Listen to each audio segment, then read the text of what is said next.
Saúde os irmãos com a santa e gloriosa paz do Senhor Jesus. Amém? Amém. Glórias a Deus, a todos que estão ao alcance da minha voz, os que estão presentes aqui, os que estão em casa, os que estão preparados para ouvir a palavra do Senhor, a menção dessa palavra. Que todos os irmãos possam abrir suas Bíblias no livro de Êxodo. Vamos aproveitar o clima, o ambiente de adoração e falarmos com Deus e Deus falar conosco. O nosso Deus, Ele é a nossa adoração. A breve mensagem que nós temos hoje se encontra no livro de Êxodo, no capítulo 1, a partir do versículo 6, que diz assim, e eu falo para todos que estão em casa: peguem suas Bíblias, estamos adorando a Deus, separe esse momento. Às vezes a nossa vida é tão corrida, o momento que a gente vive é tão dinâmico, né? Trabalho, eu estudo, eu tenho filhos, eu tenho família, eu não tenho tempo para Deus, e Deus faz tudo parar para que você possa ter tempo para Ele. O nosso Deus, Ele sente falta da nossa adoração, sente falta do nosso clamor, sente falta do seu povo clamando, estando na presença dEle. E quando o povo começa a olhar para outras coisas, a colocar outras coisas antes, Deus, Ele mostra o seguinte: eu sou o mais importante, eu sou a base de tudo. No livro de Êxodo, versículo 6 diz: José e todos os seus irmãos e toda aquela geração, mas os filhos de Israel foram fecundos e aumentaram muito e multiplicaram grandemente e fortemente, de maneira que a terra se encheu deles. Entre mentes se levantou um novo rei sobre o Egito, que não conhecera a José. Ele disse ao seu povo: eis que o povo dos filhos é poderoso e mais forte do que nós. Eia, usamos de astúcia para com eles, para que não, vindo guerra, ele se ajunte aos nossos inimigos contra nós. E os egípcios puseram sobre os feitores de obras para que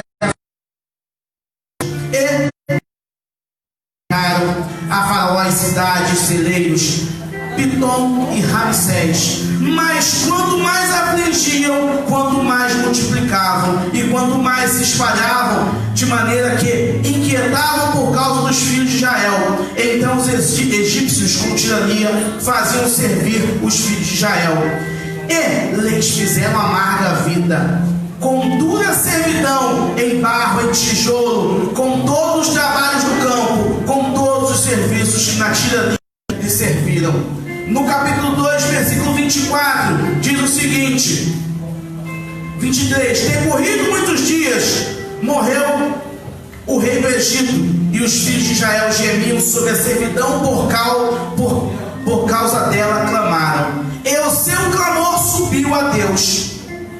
Ouvindo Deus o gemido, lembrou-se da aliança com Abraão, com Isaque e com Jacó. E viu Deus os filhos de Israel e atentou para a sua condição. O que eu quero falar com essa leitura extensa é o seguinte: o povo de Israel estava tranquilo no Egito, mas algo aconteceu. Morreu o Faraó, que era amigo de José.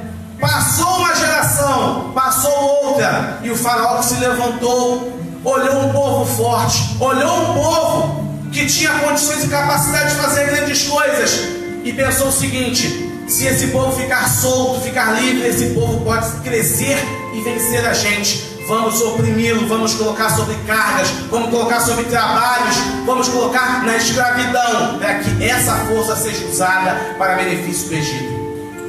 A palavra do Senhor diz, a palavra do Senhor não mente, que por 400 Israel ficou escravo no Egito, sobre toda essa escravidão, sobre todo esse trabalho, sobre todo esse sofrimento.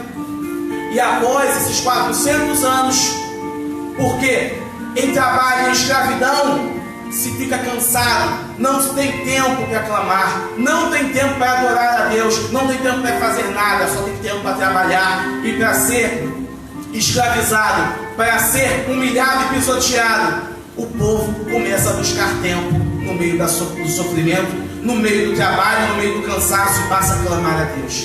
E a palavra do Senhor diz, como eu falei agora, que em meio ao clamor do povo, em meio à petição do povo ao Deus de Israel, ao Deus deles, que eles tinham se esquecido, Deus se lembra do seu povo. O engraçado é que a palavra diz que Deus se lembra do seu povo. E eu pergunto a todos que estão me ouvindo: pode acaso Deus se esquecer de algo? Pode acaso Deus que criou os céus e a terra, criou tudo que há, se esquecer de alguma coisa? Não, a palavra de Deus fala: Deus se esqueceu, mas a tradução não seria essa. Mas Deus, Ele espera o momento que o seu povo se coloque na posição, quebrantado, coração aberto, um coração dependente do poder dele, para que ele possa se manifestar. Deus estava atento. Deus estava atento às promessas. Deus não esqueceu nenhuma promessa que ele fez ao seu povo. Deus não se esqueceu de nenhuma promessa que está escrita na palavra dele. E o povo clama: coloque em prática novamente o seu plano, porque o povo já estava do jeito que ele estava precisando para começar a trabalhar. Ou seja, o barro, nós, homens e mulheres, precisamos estar do jeito certo para que o oleiro possa trabalhar. E nesse momento Deus vai lá e fala o seguinte: libertação desse povo que estava sofrendo, que estava escravizado, que não existia. O bicho era tratado como uma mão de obra. E quantas vezes nós podemos, por situações que acontecem, parece que o nosso trabalho é em vão. Parece que por mais que eu me esforce nos meus afazeres, eu não sou valorizado, eu não sou nada. Sabe por quê? Porque você tem trabalhado para o homem, não tem trabalhado para Deus. Quando trabalhamos para o nosso Deus, quando buscamos saber o que Deus recompensa, primeiro nós olhamos para nós mesmos e nós somos filhos de Deus, coroa da criação, aqueles que foram feitos para louvar e engrandecer o nome de Deus na terra. E nós não somos um pedaço de carne, nós não somos apenas uma mão de obra, nós não somos, como muitas pessoas falam, todo mundo é substituível, negativo. Tem pessoas que passam na nossa vida e ficam marcadas para o resto da vida, e por mais que venham outras,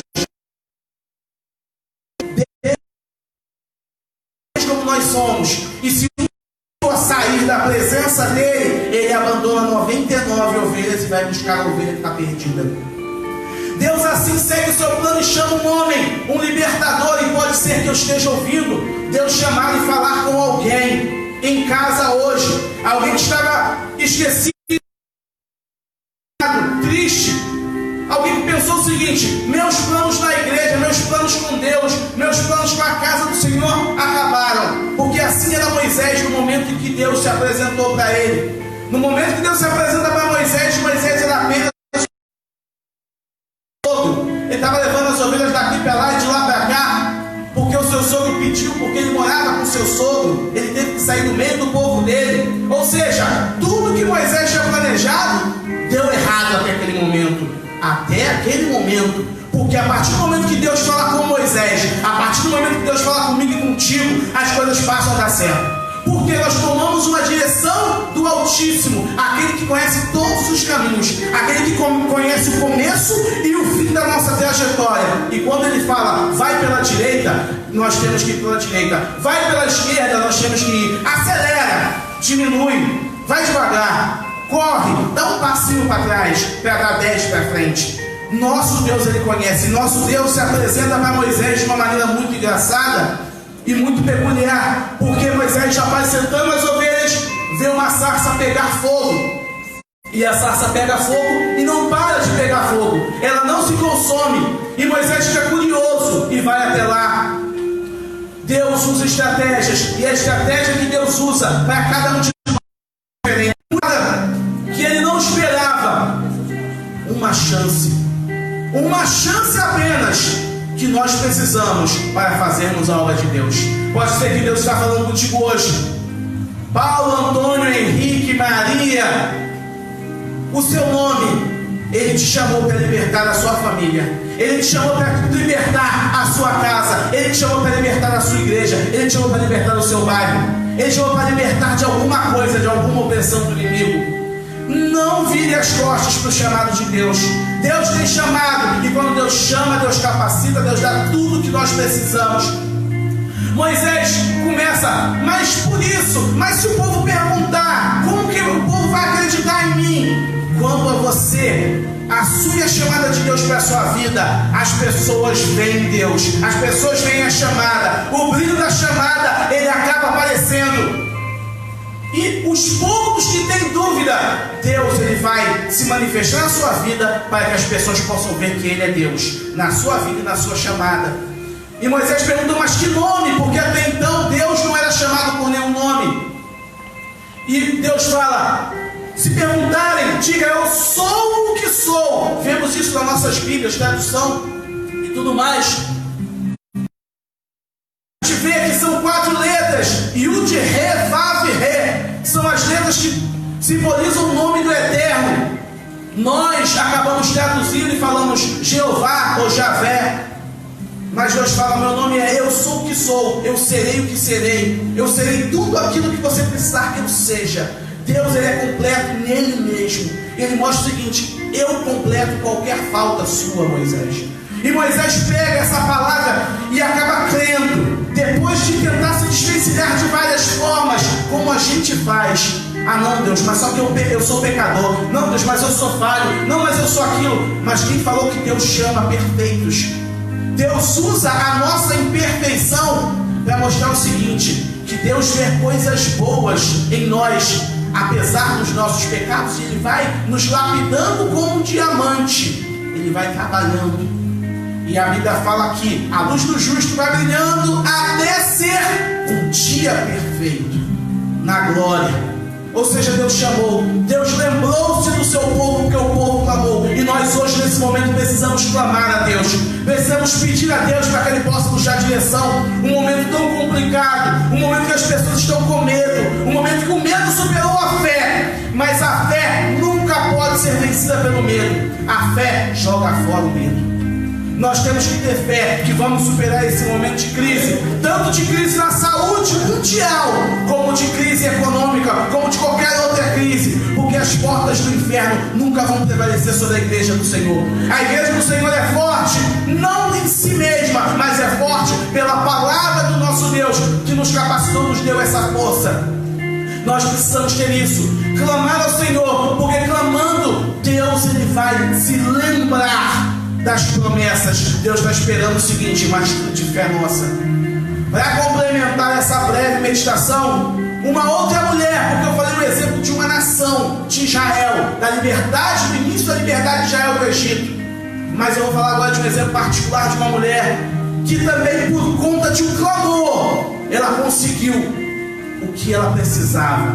Porque humilhação é muito ruim, desdém é muito ruim. As pessoas passarem olhando para você e abaixarem a cabeça. Não sei se alguém já passou por isso. Eu já passei, acredito que alguns já devem ter passado em algum momento. É muito ruim você ser diminuído, ou por questão de família, ou por questão de saúde, de estética, por várias situações. E isso acaba afligindo a nossa alma. Nós nos sentimos merecedores. A gente já começa a aceitar qualquer coisa. Mas Deus, a sua palavra é grande e é poderosa para falar o seguinte: nós somos especiais quando nos colocamos de joelhos aos pés do Senhor. E Deus, Ele faz com que uma mulher fique estéril, e essa mulher se chama Ana. E a Bíblia não fala, mas a cultura judaica diz que por 25 anos ela esteve estéril. Casou-se Ana com o seu marido, e casada com o seu marido permaneceu 10 anos. Por 10 anos o seu esposo esperou e ela não teve filhos. E o que ele fez? A cultura judaica diz, a palavra da Torá diz que um homem, se não tivesse filhos com uma mulher, poderia pegar uma outra mulher para que pudesse ter filhos. E ele consegue uma outra mulher chamada Penina. E quando Penina ela entra na família, ela começa a ter filhos. e começa a ter filhos facilmente. E Ana começa a se sentir humilhada, porque cada filho que nasce de Penina, quanto mais aumenta a humilhação de Ana. Penina tem filhos e Ana é humilhada cada vez mais, porque ela é considerada uma mulher amaldiçoada, uma mulher que não tem bênção, não tem prosperidade, porque isso era o crivo da mulher naquele tempo. Se tivesse filhos, era abençoada. Se não tivesse filhos, estava em pecado, tinha uma maldição, tinha alguma coisa errada. Então toda a sociedade olhava para Ana e falava: quando vai vir o seu? O que está acontecendo? Você tem que jejuar mais, você tem que orar mais, você tem que confessar seus pecados. Mas não, Deus estava fazendo com que Ana começasse a entender a profundidade do clamor, a profundidade da oração, a profundidade, o que é estar na presença de Deus e se derramar. Falar: Senhor, se não for o Senhor a me livrar dessa humilhação, eu serei humilhada para sempre, até o resto dos meus dias. Serei desdenhada, serei a chacota da família, a chacota da sociedade. Quando meu esposo for ao templo adorar e oferecer os sacrifícios, vão falar: coitado, coitado daquele homem, a mulher dele deve estar em pecado, deve ter feito alguma coisa porque não dá filhos para ele. Se eu fosse ele, ficava só com Penina e dispensava Ana, repudiava ela. E Ana clama, e a palavra do Senhor diz que ela vai ao templo, e ela clama e ela chora de uma maneira tal que ela toca o coração do Senhor.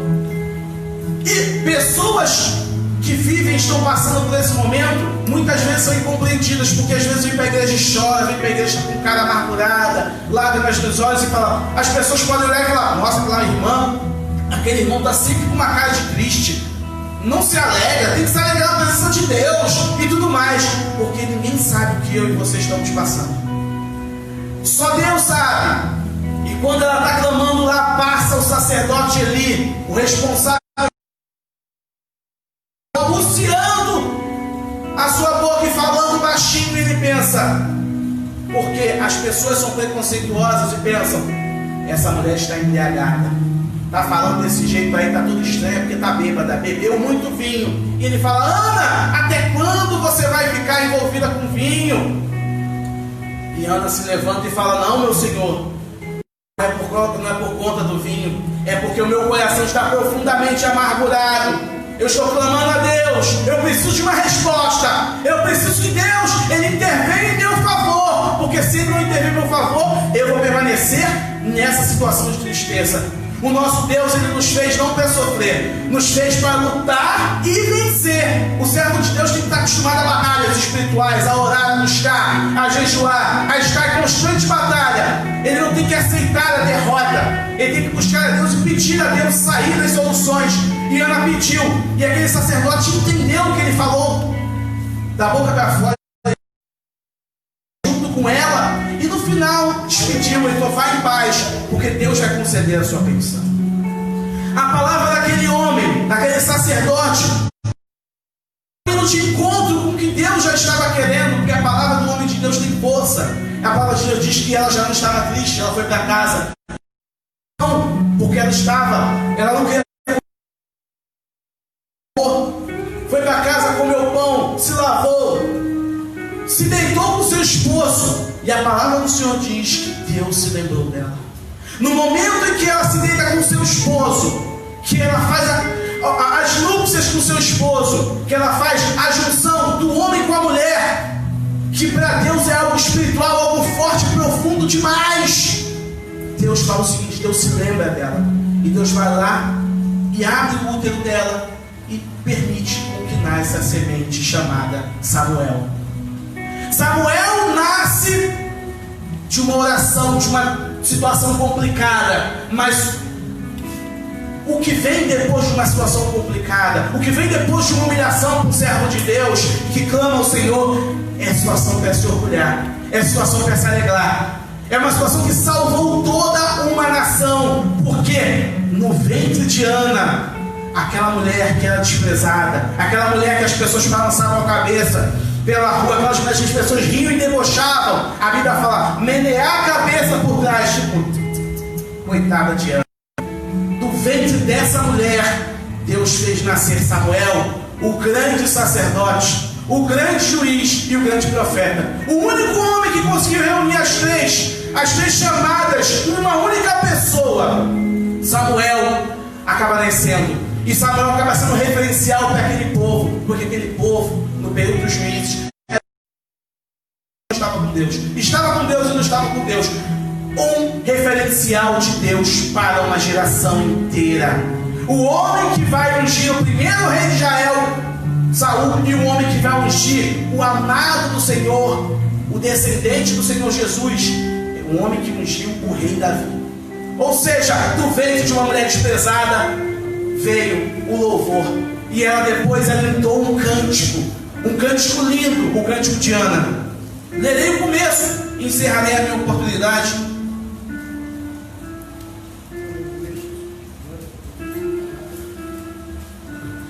Diz assim no capítulo 2, primeiro livro de Samuel, capítulo 2: Então Anoani disse: o meu coração se regozija no Senhor, a minha força está exaltada no Senhor, e a minha boca se ri dos meus inimigos, porque me alegro na tua presença. Não há santo como o Senhor, porque não há outro além de ti. Rocha não há nenhuma como o nosso Deus. Eu agradeço a minha oportunidade, em nome do Senhor Jesus.